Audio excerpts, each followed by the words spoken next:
sir অহা 25 তাৰিখে অম্বুবাচী শেষ হ'ব তো 26 তাৰিখে আমি মানুহবোৰ কি কৰা উচিত হ'ব 26 তাৰিখে ৰাতিপুৱা সময়ত কি কৰিব লাগে যদি আপোনালোকে পাৰে গোসাঁই ঘৰটো প্ৰথমে চাফা কৰি ল'ব পুৰণা যদি ফুল আছে মালা আছে বা কাপোৰ আছে সেইখিনি চেঞ্জ কৰিবটো পাৰি লগতে গোটেই ঘৰটোত গংগা জল গোলাপ জল আপুনি যদি মানে গোটেই ঘৰটো ছটিয়াব পাৰে নহলে যদি আপুনি পাৰে পানী গাখীৰ তিল চাউল দুবৰি মানে তুলসী পাত লৈ ছটিয়াব পাৰে এইকেইটা কাম আপুনি কৰিব লাগিব প্ৰথমে শুদ্ধিকৰণটো আগতে কৰিব লাগে তাৰ লগতে আপোনাৰ ঘৰৰ ওচৰত থকা যদি কিবা মন্দিৰ আছে বা নামঘৰ আছে তাত গৈ আপুনি চাকি এগছ লগাব পাৰে আৰু ঘৰতো চাকি লগাবই পাৰিলে এই গোটেই মাহটোৰ ভিতৰত আহি থকা এক মাহৰ ভিতৰত যদি কামাখ্যা মন্দিৰ আপুনি দৰ্শন কৰিব পাৰে মাৰ যদি বস্ত্ৰভাগ আপুনি ল'ব পাৰে তেতিয়াহ'লে ভাল আৰু মনত ৰাখিব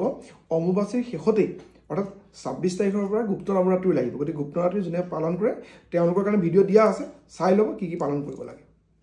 স্যাৰ অহা 25 তাৰিখে অম্বুবাচী শেষ হ'ব তো 26 তাৰিখে আমি